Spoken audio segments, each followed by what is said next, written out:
And there we go. We should be live. We should be good. We should be going. Hello, hello, hello, everybody. Welcome to a very, very quick stream where initially this stream was titled something along the lines of Leeds United send £8.5 million bid for Nico Elvedi. However, things seem to have gotten a little bit weird and complicated in the time since. So I'm going to do a very quick stream to sort of explain what's going on with the Niko Elvedi stuff, where Leeds are at, who Niko Elvedi is, in case you're not aware at this point, even though we've apparently been chasing him forever, and what this sort of means for the wider transfer strategy and all that kind of stuff. So, to begin with, in fact, I think I need to be on this one. Yes. If someone could spam the chat so I can see if the chat thing down here is working, that'd be lovely. So, the initial sort of report came from Sport Witness and Bild as well. Bild being a fairly big German newspaper that covers a lot of sportsy stuff. Imagine the Sun, but in Germany. I know, Germany doesn't get the Sun very much because it's a horrible, dark place. But we move. The claim there is that Leeds United have made an €8.5 million offer for Borussia Mönchengladbach defender Niko Elvedi, but it hasn't gone down well at the German club. Bild stated that Elvedi's contract only runs until next summer. He's got a year left on his deal, so the theory being that Gladbach would have to sell him to make some form of profit in any shape on him. However, things have gotten a little bit more complicated in the time since, with various people, including Jer from the Leeds View, who I saw his tweets and I was like, hold on, I might need to rejig things here. Things aren't quite as they immediately seemed. So, specifically, if I can find the right tweets here. There we go. Just states that there is no truth in the Niko Elvedi deal being close. A German source close to Gladbach has poured cold water on the story, which is sort of interesting. Hello there, Matty. Hope you're doing well. Which has sort of made things a little bit weird. So there's a little bit of theory that Niko Elvedi is potentially going to make his way to Leeds United, which would be absolutely fantastic, and we've been chasing him for a long time. We know that the 49ers have a tendency to like a player, not immediately sign that player, and then chase the player for a few windows to eventually land wherever they land, which is fine. That's going to happen. Issue there being that doesn't always go on, because as we learned when we were apparently interested in Ryan Kent time and time again, and we didn't sign him, it's not always a case of if there's interest and it's sustained that anything is going to happen. Honestly, I don't know if we even gave a shit about Ryan Kent in the first place. That's a very, very weird one that I don't know where we're particularly going. But yeah, generally, this is a big indicator of how transfer news at the moment is very, very hard to trust, and you need to find a source that you can effectively rely on. In this specific case, that source that I can effectively rely on is Jer, because Jer is a very good sort of aggregator of information. In this specific instance, the fact that he was aware of the sources that were closer to the club that were basically saying, no, nothing's actually happened, there's no concrete offer from Leeds United, is a little bit of a lifesaver, and that is what I'm going to encourage you to do as a viewer. Rather than do what a lot of people do, open up News Now or Google News or something along those lines, and just see the first few articles and click on them and go, that's going to happen. Take a little bit of time to just think and read and go, actually, does this look accurate? I think there is a significant... We have more chance of getting Clark Kent than Ryan. It's not a bad shout. There is a fairly significant chance that we do go for someone in that left centre-back position. That someone could be a wealth of people, but we do need someone to reinforce that, because if you have a look at our centre-backs, we play with three at the back, which is fine if you've got the numbers to play with three at the back. However, we've got Rodon, fantastic. Bornau, fantastic. Well, he's all right. Beale, fantastic. Strauch, fantastic. And then a bunch of question marks, because I'm sure Anton Stack could play there, but you'd rather he play in midfield. I'm sure Ethan Ampadu could play there, but I'd rather he play in midfield. James Justin can play there, but we've only got three fullbacks at the minute. So you get to the point of, well, at some point we're going to need reinforcement somewhere. And that will probably be both the left back role, because again, it's only Gabby Goodmanson over there at the minute. And in addition to that, probably a left-sided centre-back. Now, at the moment, that is reportedly not going to be Nico Elvedi, with the various arguing news sources eventually coming to the conclusion that there hasn't been a bid put in, that Sport Witness are probably not on point with this one, and a little bit of news stating that Gladbach are willing to offer a new, contract, that's the one, to Nico Elvedi, but something will happen in that area of the pitch before the end of the season. I am 100% certain, because if it doesn't, I'm very, very confused as to what's going on with Leeds, because it seems like the kind of thing that we would do. Yes, Danny, please do smash a like and subscribe. That'd be hugely appreciated. We are chugging along towards our short-term goal of 7,800 subscribers and the long-term goal of 8,000. We will get there in the end. We'll keep on pushing. Hello, John Pepper. But this is going to be a relatively quickish stream. It was just to sort of dive into the Elvedi stuff, but also there's a little bit of conversation to be had around Zion Suzuki.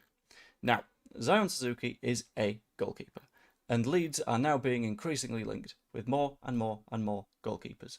We all know that we were linked with Zetterstrom the other day. I personally believe that was more a case of interest from the agent to get the player out of the club, as opposed to interest from Leeds United to sign him. There might have been a question asked. It might have been a case of, look, we're floating around, we might end up signing a goalkeeper depending on what happens.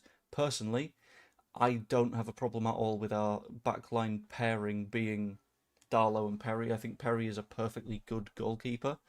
It's just a case of when he initially came to England, he took a little bit of time to adapt, which we saw when he was making the odd mistake. In the FA Cup, looks significantly better. I personally, if it's Darlow and Perry, not a problem. But if one of those two is to leave, you're going to need another goalkeeper, because Alex Cairns isn't realistically a very good second choice when it comes to the Premier League. So, what do you do with that information? You ask around. You see, okay, so, Zetterstrom, for example, are you potentially going to consider a move away from Derby? If so, what's going to go on there?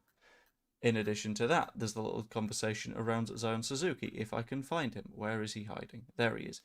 Who is, I believe, the Japan #1 goalkeeper? I'm just going to have to double check that. Yes, he's the starting goalkeeper for Japan, and he looked genuinely very, very positive in all of their matches so far in the tournament, which means that I wouldn't particularly mind signing him. But it's a case of any fee to sign Zion Suzuki would not be small in the slightest. Let's have a quick look at what that would be, because Parma are going to want to hold on to him. There we go. It's been quietly reported that Suzuki could be available for £40 million. That's the wrong one. It's the wrong person. That would be for Trafford as opposed to Suzuki. Suzuki would be less. I'd say Suzuki would probably land in the rough sort of cost range as Lucas Perry did. But in the event that we can just keep Perry, I feel like that's not necessarily going to be worth our while, if that makes sense. But we'll have to see. I assume the plan at the start of last season was a back four, so we had enough centre-backs. Assuming we stick with the back three, we do ideally need another, and ideally a lefty. Voba could do it, but not likely. I don't think Voba's good enough to do it, to be honest with you. I think he played sod-all football last season, and that was for a reason. I think he was a bit injured at points, but once he came back from his injury, it was also like, well, no, because you're not really good enough. So if it ends up being Max Voba, then I'm a little bit spooked and not the happiest with it. I think we'll end up signing another left-sided centre-back. I hope it's someone on the younger side, just because that means that we've got someone like coming up behind Pascal Struijk able to sort of shine in the long term, but we'll see how that one goes.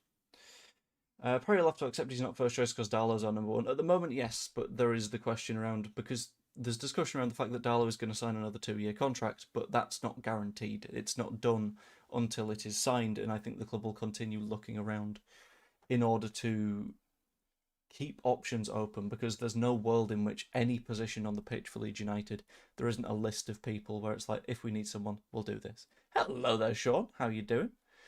Perry doesn't make the odd mistake, he just lets goals in. We'd be relegated if we kept him on last season. Just 9 points between us and relegation. I don't think he would have cost us another 9 points. That's a little bit harsh. Like, people pointed to the Arsenal match and went, look, Perry's not very good. And it's like, yeah, we were leaking shots, and none of those are especially easy saves to make.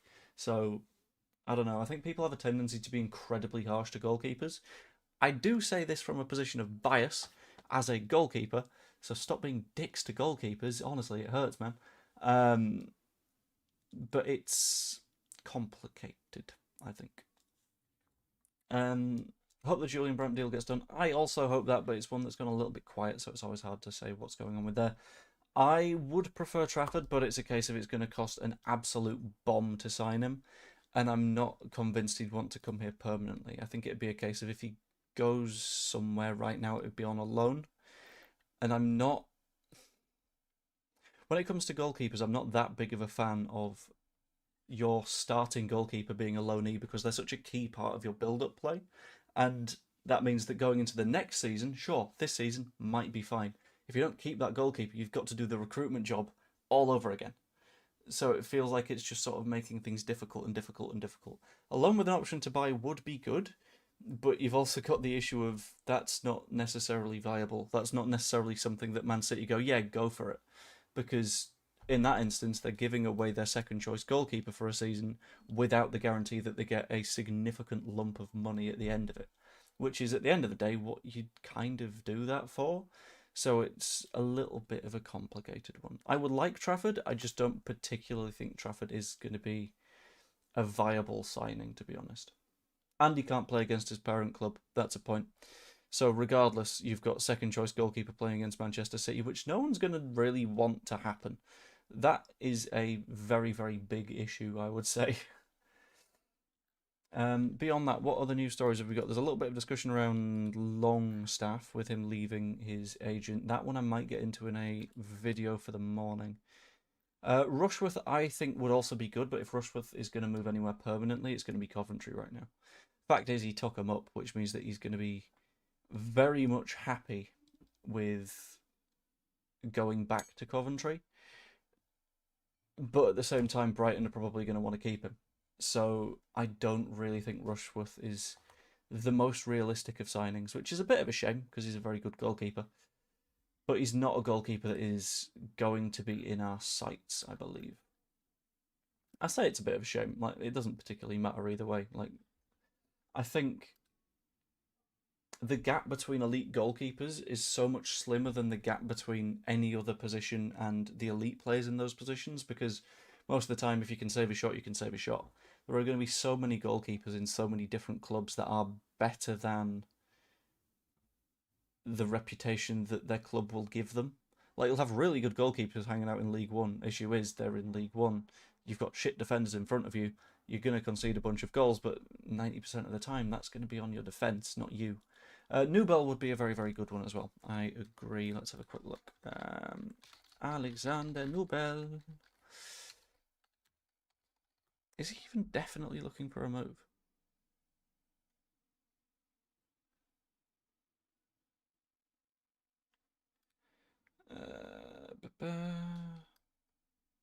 Let's just have Alexander Newbell transfer. I know there's various clubs interested. I think Besiktas are one of them. Made very clear he's not in the future plans, setting an asking price between 10 and 15 million euros. That'd be really good for us to do. I can see him wanting European football, but I don't know.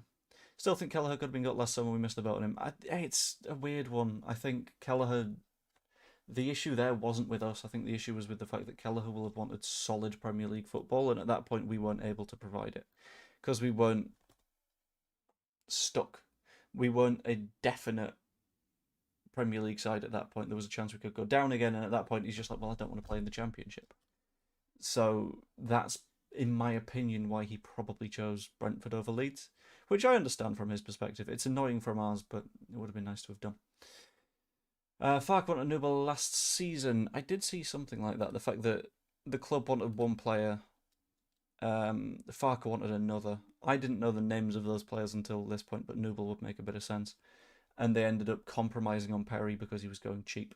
But that seems to be fine enough. Anyway, I am starting work in 2 minutes' time. So I'm going to have to switch the heck on and get on with that almost immediately. But if you enjoyed the stream, I hope you did. It's always a nice vibe. Please pop a like on it. That'd be massively appreciated. Subscribe if you haven't yet. It's one button. It's down here, and it helps me to get towards the goals of bigger numbers. Pop a comment down below. That'd be cool as well. But yeah, hope you will enjoy. Also, Football Content Awards. Nominate Joe and Matty because they're both pushing for it.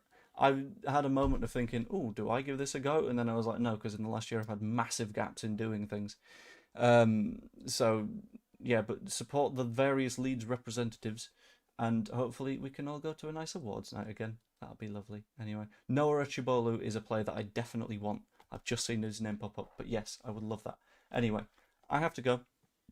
Remember, do all the good things when it comes to nominating people.